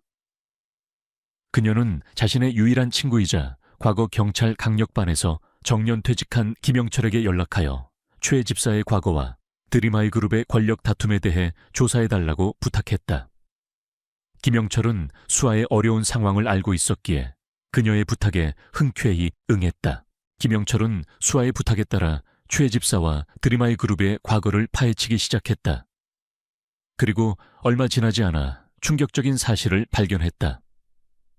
최 집사는 과거 우진의 아버지의 비서로 일했으며 드림하이 그룹의 모든 비밀과 비리를 알고 있는 인물이었다. 특히 우진의 아내와 딸의 사고가 일어났던 날, 최 집사는 사고 현장 근처에 있었다는 사실이 밝혀졌다. 그의 알리바이는 불확실했고 그의 통화 기록에는 수상한 점들이 많았다. 김영철은 최 집사가 드림하이 그룹의 부회장이자 우진의 가장 강력한 경쟁자인 이재철의 지시를 받아 우진의 아내와 딸의 사고를 조작하고 증거를 은폐했을 가능성이 높다고 판단했다. 이재철은 겉으로는 온화하고 친절해 보였지만 그의 내면은 탐욕과 야망으로 가득 차 있었다. 그는 우진을 제거하고 드림하이 그룹의 회장 자리를 차지하기 위해 어떤 짓도 서슴지 않는 인물이었다. 그는 우진의 아내와 딸을 희생시킨 것이 분명했다. 수아는 최 집사와 이재철의 음모에 분노했다. 그녀는 우진에게 이 모든 진실을 알리고 그들과 맞서 싸워야 한다고 생각했다. 그녀는 더 이상 우진의 곁에서 묵묵히 보살피는 개인 비서가 아니었다. 그녀는 진실을 밝히고 정의를 실현할 전사로 변모하고 있었다. 그녀의 눈빛은 강렬한 복수심으로 불타올랐다. 그녀는 자신의 능력을 이용하여 우진의 가족을 파멸로 몰아넣은 진범들을 반드시 심판대에 세우겠다고 다짐했다. 박수아는 최우진 회장의 저택에서 그의 가족 비극에 대한 단서들을 하나씩 찾아냈다. 낡은 일기장 속 우진의 아내 글은 그녀의 심장을 저미는 듯했다. 그들이 우리를 노리고 있어요. 그들의 비밀을 알게 됐어. 그들이 나를 죽이려 할 거야. 이 문장은 우진의 아내와 딸의 사고가 단순한 비극이 아니라 드림하이 그룹 내부의 권력 다툼과 관련된 음모라는 것을 명백히 보여주었다. 수아는 이 모든 것의 배후에 최 집사와 이재철 부회장이 연루되어 있다는 사실에 분노했다. 그녀는 우진에게 이 모든 진실을 알리고 그들과 맞서 싸워야 한다고 생각했다. 하지만 우진은 자신의 과거를 언급하는 것을 극도로 꺼려했다. 그는 아내와 딸의 죽음 이후 모든 희망을 잃고 폐쇄적으로 변했기 때문이었다. 수아는 우진의 마음을 다치게 하고 싶지 않았지만 진실을 밝히는 것이 그를 진정으로 치유하는 유일한 방법이라는 것을 알았다. 수아는 우진의 곁에서 그의 감정을 살폈다. 그녀는 우진이 잠들어 있을 때 그의 손을 잡고 조용히 자신의 마음속 이야기를 들려주었다. 그녀는 자신이 과거 아픈 동생 때문에 얼마나 고통받았는지, 그리고 세상의 불공평함에 맞서 어떻게 싸워왔는지 이야기했다. 그녀는 자신의 이야기를 통해 우진에게 희망과 용기를 주고 싶었다. 어느 날 밤 우진은 잠에서 깨어나 수아의 옆에 앉아 있었다. 그의 눈빛은 슬픔과 함께 어떤 결의가 담겨 있었다. 그는 수에게 자신의 과거를 털어놓았다. 그는 아내와 딸이 불의의 사고로 죽음을 맞이했고 그 후 자신이 세상에 대한 모든 희망을 잃었다고 고백했다. 그는 그 사고가 단순한 사고가 아니라는 것을 직감했지만 거대한 권력 앞에서 무기력할 수밖에 없었다고 말했다. 우진은 수아의 따뜻한 눈빛을 보며 자신이 오랫동안 잊고 지냈던 위로를 느꼈다. 수아는 우진의 고백을 듣고 마음이 아팠다. 그녀는 그의 차가운 눈빛 뒤에 숨겨진 깊은 슬픔과 고통을 이해했다. 그녀는 우진의 손을 꽉 잡았다. 회장님, 당신은 혼자가 아닙니다. 저에게는 특별한 능력이 있습니다. 저는 사람들의 감정을 읽을 수 있고 숨겨진 진실을 감지할 수 있습니다. 제가 당신을 도와드리겠습니다. 당신의 가족을 죽인 진범들을 제가 찾아줄 수 있습니다. 수아의 목소리는 부드러웠지만 그 속에는 강한 확신이 담겨 있었다. 우진은 수아의 능력에 경악했다. 그는 수아가 단순히 감정을 읽는 것을 넘어 사람의 기억에 영향을 미칠 수 있다는 것을 직감했다. 그는 수아의 능력이 너무나 놀라웠지만 동시에 두려움을 느꼈다. 그의 아내와 딸의 죽음에 대한 진실을 밝힐 수 있는 유일한 기회였다. 그는 결국 수아의 제안을 받아들이기로 했다. 좋습니다, 박수아 씨. 당신의 능력을 믿습니다. 함께 그들의 죄를 밝혀냅시다. 우진의 목소리는 이전과는 달리 따뜻하고 간절했다. 김영철은 우진의 부탁을 받고 이재철 부회장의 과거 행적과 드림아이 그룹 내부의 비리를 조사하기 시작했다. 그는 이재철이 과거 비윤리적인 생체 실험에 연루되었을 가능성을 제기했다. 그리고 이재철이 드림아이 그룹에 숨겨진 비리를 총괄하고 있다는 것을 알아냈다. 이재철은 우진과 수아의 움직임을 감지하고 더욱 노골적인 방해 공작을 펼쳤다. 그는 수아의 동생의 병원비를 끊거나 그녀의 가족에게 익명의 협박 전화를 걸었다. 당신이 계속해서 나의 비밀을 파헤치려 한다면 당신 동생의 목숨은 물론 당신의 모든 것을 잃게 될 것이다. 협박 메시지는 수아의 심장을 얼어붙게 했다. 이재철은 수아의 병든 동생을 담보로 수아를 협박하려 했던 것이다. 하지만 수아는 두려워하지 않았다. 오히려 그녀의 정의감은 더욱 불타올랐다. 그녀는 이재철의 비열함에 분노했다. 그녀는 동생을 보호하기 위해 모든 것을 포기할 생각이었지만 그의 악랄한 본성을 알게 되자 물러설 수 없었다. 그녀는 이 모든 진실을 밝히고 그를 반드시 심판대에 세우겠다고 다짐했다. 우진은 수아의 용기에 감동했다. 그는 수아를 보호하기 위해 자신의 모든 것을 걸었다. 그는 이강우 아저씨에게 이재철의 숨겨진 비자금 장부와 불법 임상시험 기록을 확보하도록 지시했다. 이강우 아저씨는 이재철의 과거 행적을 끈질기게 추적하며 중요한 단서들을 찾아냈다. 수아는 자신의 능력을 이용하여 이재철의 숨겨진 비밀을 찾아내려 했다. 그녀는 이재철의 기억 속에서 낡은 서류철과 함께 사고 보고서라는 단어를 보았다. 그녀는 그 보고서가 우진의 아내와 딸의 사고와 관련이 있다는 것을 직감했다. 수아는 이재철의 숨겨진 감정을 읽고 그의 거짓말과 숨겨진 의도를 파악하는 능력을 이용하여 이재철의 다음 수를 예측했다. 이재철은 우진과 수아의 끈질긴 추적과 수아의 알 수 없는 능력에 점점 더 초조해했다. 그는 자신의 비밀이 드러날 것을 두려워했다. 그는 수아와 동생, 그리고 우진을 영구적으로 처리하기 위한 계획을 서두르기 시작했다. 그는 수아의 병든 동생을 납치하거나 혹은 우진에게 직접적인 위협을 가하려 했다. 수아는 이재철의 움직임을 눈치챘다. 그녀는 시간이 없다는 것을 알았다. 동생이 위험에 처하기 전에 모든 진실을 밝혀내야 했다. 그녀는 우진과 함께 이재철의 마지막 움직임을 예측하고 그를 함정에 빠뜨릴 역공을 계획하기 시작했다. 이 싸움은 그녀의 목숨과 동생의 운명, 그리고 정의가 걸린 마지막 대결이 될 터였다. 박수아는 최우진 회장과 함께 이재철 부회장의 비열한 협박 속에서도 굴하지 않았다. 그녀는 민호의 특별한 능력과 자신이 발견한 드림아이 그룹의 비리 증거들을 바탕으로 이재철의 추악한 본성을 파헤치기 시작했다. 그녀의 직감은 이재철이 단순히 회장 자리를 노리는 것이 아니라 우진의 가족을 파멸시킨 악마 같은 존재라는 것을 알려주었다. 우진은 수아의 용기와 민호의 능력에 깊은 인상을 받았다. 그는 수에게 모든 지원을 아끼지 않겠다고 약속하며 함께 이재철의 비리를 세상에 폭로하겠다고 다짐했다. 우진은 자신의 비서실장에게 이재철 부회장의 모든 행적과 드림아이 그룹 내부의 수상한 움직임을 비밀리에 조사하도록 지시했다. 또한 그는 김영철 아저씨에게 연락하여 이재철 부회장의 뒤를 봐주는 드림아이 그룹 내부에 부패한 임원들을 조사해달라고 부탁했다. 김영철 아저씨는 민호의 은인이기도 했기에 수아의 부탁에 흔쾌히 응했다. 수아는 우진의 저택에서 지내면서 그의 과거 비극에 대한 단서들을 하나씩 찾아냈다. 그녀는 서재에 놓인 낡은 사진첩을 다시 살펴보았다. 사진 속 우진의 아내와 딸은 밝게 웃고 있었지만 그들의 눈빛은 묘하게 슬퍼 보였다.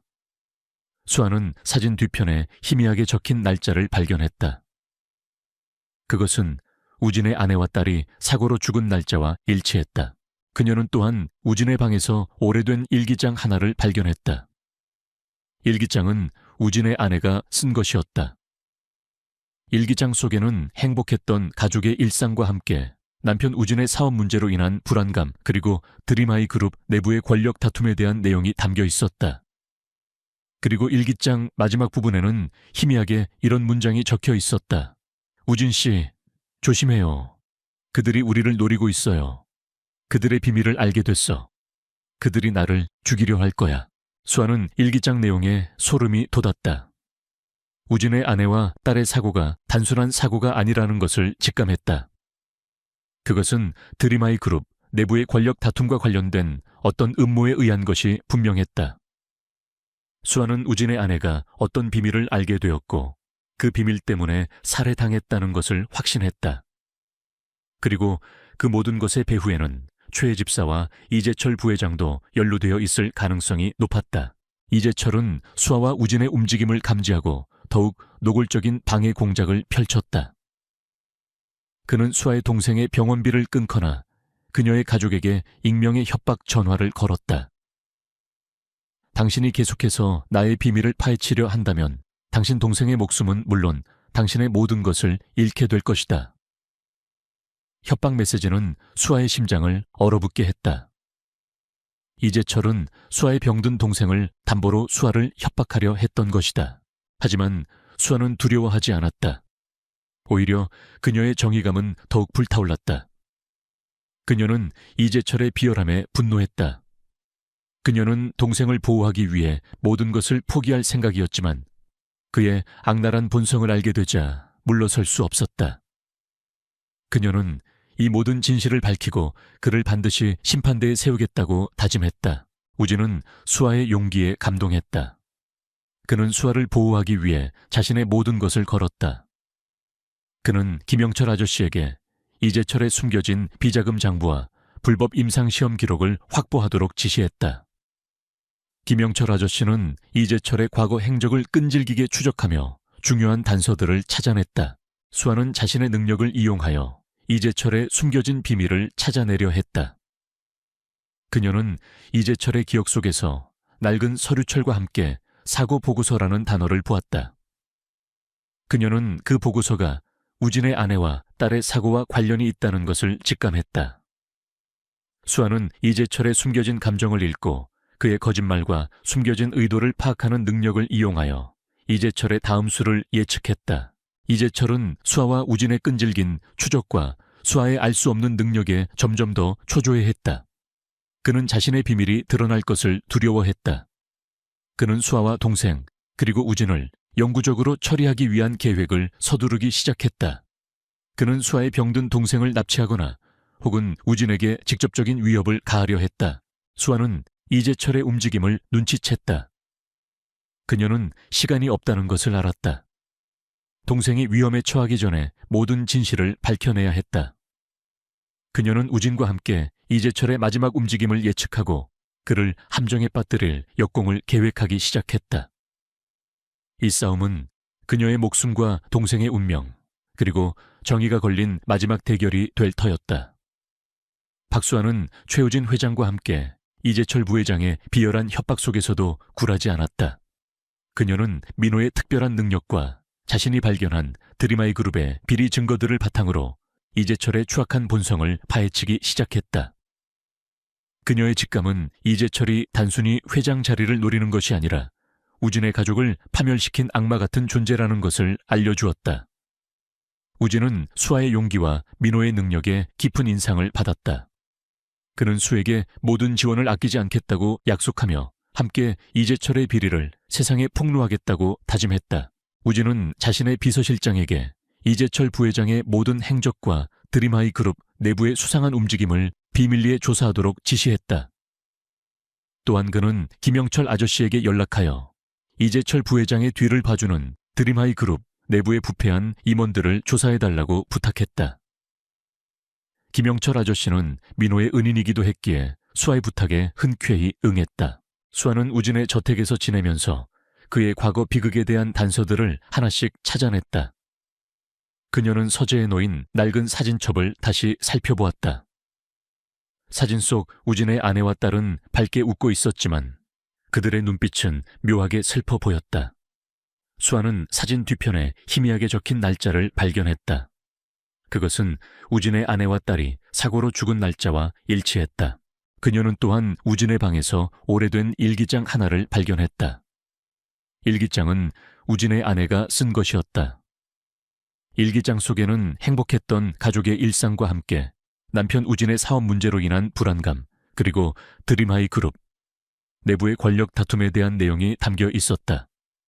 그리고 일기장 마지막 부분에는 희미하게 이런 문장이 적혀 있었다. 우진 씨, 조심해요. 그들이 우리를 노리고 있어요. 그들의 비밀을 알게 됐어. 그들이 나를 죽이려 할 거야. 수아는 일기장 내용에 소름이 돋았다. 우진의 아내와 딸의 사고가 단순한 사고가 아니라는 것을 직감했다. 그것은 드림하이 그룹 내부의 권력 다툼과 관련된 어떤 음모에 의한 것이 분명했다.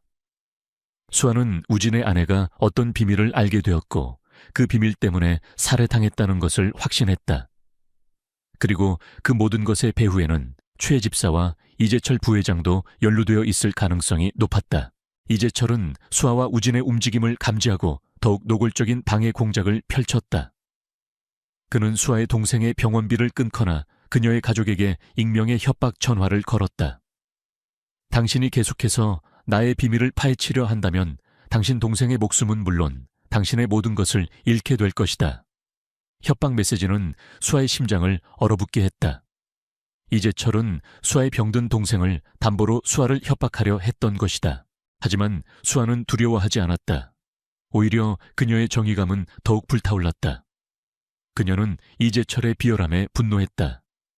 그녀는 동생을 보호하기 위해 모든 것을 포기할 생각이었지만 그의 악랄한 본성을 알게 되자 물러설 수 없었다. 그녀는 이 모든 진실을 밝히고 그를 반드시 심판대에 세우겠다고 다짐했다. 우진은 수아의 용기에 감동했다. 그는 수아를 보호하기 위해 자신의 모든 것을 걸었다. 그는 김영철 아저씨에게 이재철의 숨겨진 비자금 장부와 불법 임상 시험 기록을 확보하도록 지시했다. 김영철 아저씨는 이재철의 과거 행적을 끈질기게 추적하며 중요한 단서들을 찾아냈다. 수아는 자신의 능력을 이용하여 이재철의 숨겨진 비밀을 찾아내려 했다. 그녀는 이재철의 기억 속에서 낡은 서류철과 함께 사고 보고서라는 단어를 보았다. 그녀는 그 보고서가 우진의 아내와 딸의 사고와 관련이 있다는 것을 직감했다. 수아는 이재철의 숨겨진 감정을 읽고 그의 거짓말과 숨겨진 의도를 파악하는 능력을 이용하여 이재철의 다음 수를 예측했다. 이재철은 수아와 우진의 끈질긴 추적과 수아의 알 수 없는 능력에 점점 더 초조해했다. 그는 자신의 비밀이 드러날 것을 두려워했다. 그는 수아와 동생 그리고 우진을 영구적으로 처리하기 위한 계획을 서두르기 시작했다. 그는 수아의 병든 동생을 납치하거나 혹은 우진에게 직접적인 위협을 가하려 했다.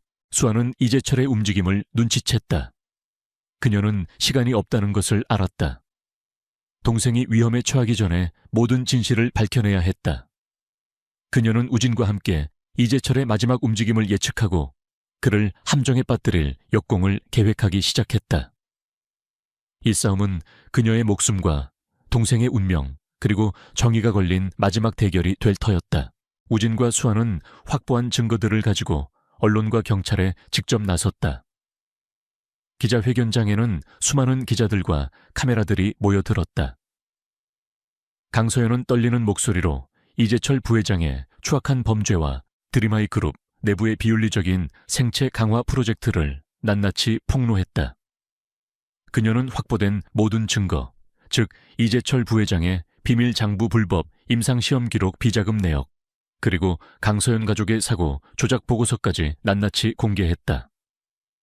특히 생체 강화 프로젝트에 희생된 김수아 아기의 참혹한 사진과 함께 이재철 부회장의 목소리가 담긴 녹음 파일이 공개되자 기자회견장은 충격에 휩싸였다. 언론은 강서연의 폭로에 일제히 들끓었다. 대한민국 최고의 기업 회장의 충격적인 고백은 전 국민의 이목을 집중시켰다. 사람들은 이재철 부회장의 잔혹함에 분노했고 강서연 가족의 비극에 애도를 표했다. 이재철 부회장은 뉴스를 통해 이 모든 사실을 접하고 광분했다. 그는 자신이 쌓아 올린 명성과 권력이 한순간에 무너져 내리는 것을 보며 분노와 절망에 휩싸였다.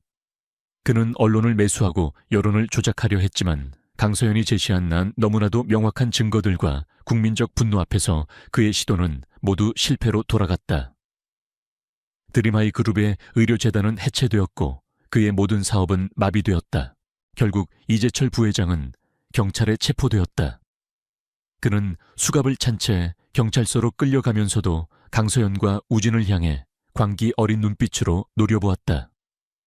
강서연, 최우진 내놈들이 감히 날 이렇게 만들다니. 이대로 끝날 줄 아느냐.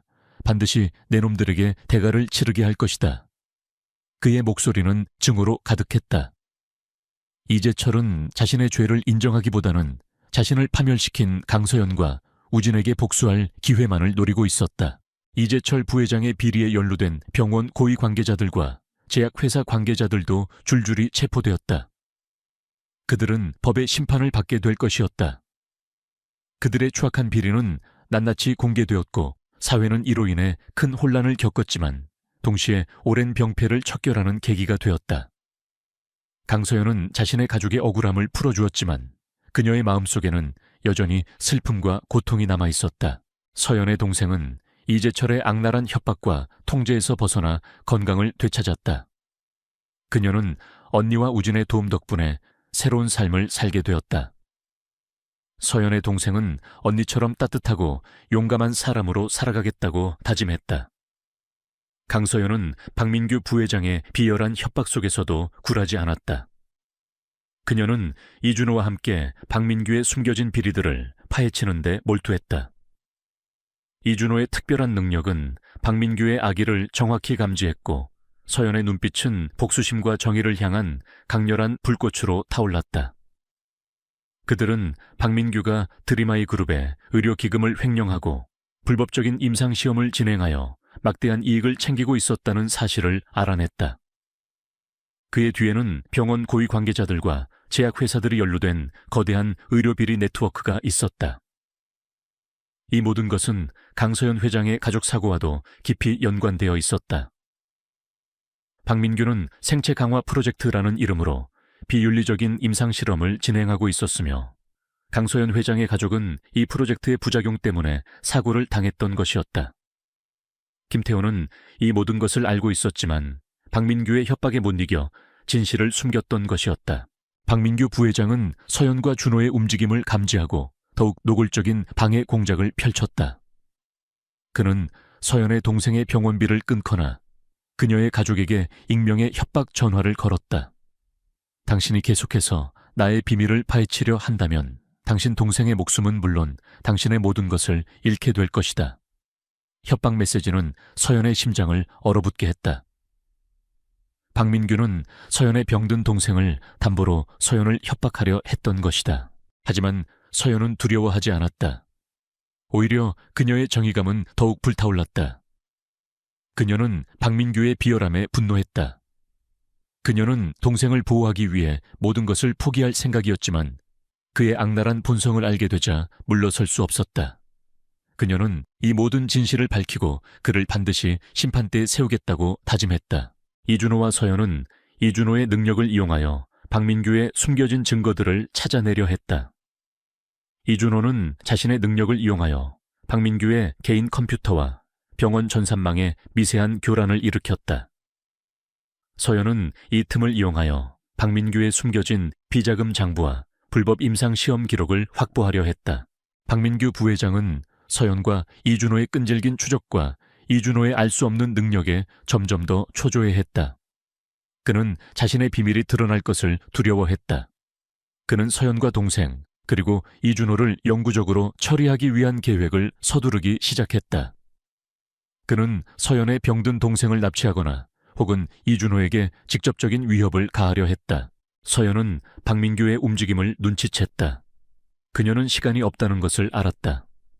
동생이 위험에 처하기 전에 모든 진실을 밝혀내야 했다. 그녀는 이준호와 함께 박민규의 마지막 움직임을 예측하고 그를 함정에 빠뜨릴 역공을 계획하기 시작했다. 이 싸움은 그녀의 목숨과 동생의 운명, 그리고 정의가 걸린 마지막 대결이 될 터였다. 총 엘트 한 푸츠, 기안 디반흥, 마이 헉 귀기야, 암낙넨, AKMU, 악동 뮤지션. 어떻게 이별까지 사랑하겠어? 널 사랑하는 거지. How can I love the heartbreak? You're the one I love. 이준호는 강서연과 함께 박민규 부회장과의 마지막 대결에서 승리했지만 그의 마음은 여전히 아내와 딸의 비극적인 죽음, 그리고 서연의 고통스러운 과거로 인해 무거웠다. 그는 서연의 팔에 있는 희미한 흉터를 조심스럽게 만졌다. 그 흉터는 그의 아내의 흉터와 똑같았다. 서연은 그의 아내가 겪었던 고통을 함께 나누었던 것이 분명했다. 이준호는 자신의 아내와 딸의 사고와 서연의 과거가 연결되어 있다는 사실에 경악했다. 그의 눈에서는 뒤늦은 후의 눈물이 흘러내렸다. 그는 서연을 너무 늦게 알아본 것을 자책했다. 박민규 부회장은 모든 죄가 드러나자 경찰에 체포되었다. 그는 수갑을 찬 채 경찰서로 끌려가면서도 강서연과 이준호를 향해 광기 어린 눈빛으로 노려보았다. 강서연, 이준호 내놈들이 감히 날 이렇게 만들다니 이대로 끝날 줄 아느냐. 반드시 내놈들에게 대가를 치르게 할 것이다. 그의 목소리는 증오로 가득했다. 박민규는 자신의 죄를 인정하기보다는 자신을 파멸시킨 강서연과 이준호에게 복수할 기회만을 노리고 있었다. 재판이 시작되자 박민규 부회장은 자신의 죄를 부인하며 발악했지만 서연이 제시한 명확한 증거들과 이준호의 증언 앞에서 그의 주장은 힘을 잃었다. 특히 드림아이 그룹의 의료기금을 횡령하고 불법적인 임상시험을 진행하여 막대한 이익을 챙겼던 그의 비리 내역, 그리고 이준호 회장 아내와 딸의 사고가 자신의 비리를 은폐하기 위한 조작된 사고였다는 진실이 밝혀지자 법정은 충격에 휩싸였다. 이준호는 법정에 증인으로 출석하여 자신의 눈으로 목격한 모든 것을 증언했다.